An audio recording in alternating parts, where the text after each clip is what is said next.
Continue to follow breaking news as a jury just delivered the verdict not guilty for Noor Salman on both counts. And we want to go right out to News 6's Nadine Yanis. She is live. You were live in the courtroom as that verdict was read, Nadine. So we're going to ask you about the emotion in the courtroom and break down what those charges were. Ginger, this has been an emotional case, this entire trial, month-long trial that started on March 1st with jury selection.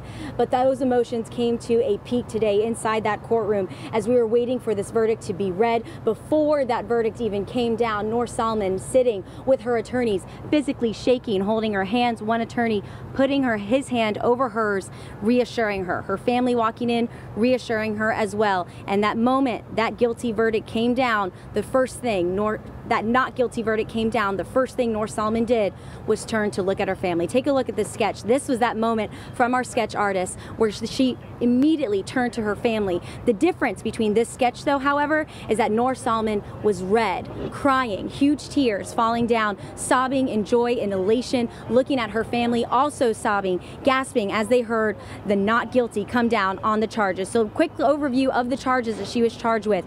Aiding and abetting. There were two parts to it. Count 1A of aiding and abetting was attempted provisional support to a terrorist group.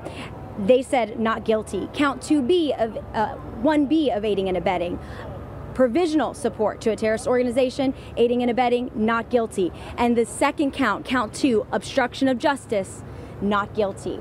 The FBI had laid out 7 lies that they said that Noor Salman told them.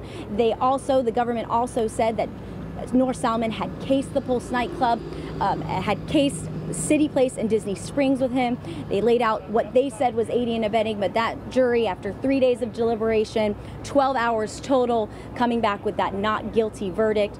So much emotion. The Pulse families on the right side of the room, stoic as those charges were read. The Noor Salman family, elated, tears of joy on the left side of the courtroom. The moment we walked out, that's when we saw the tears come down from the Pulse family as they started to realize that they weren't going to get the absolute closure that they wanted in this case, but Noor Salman's attorney saying that they got justice, right?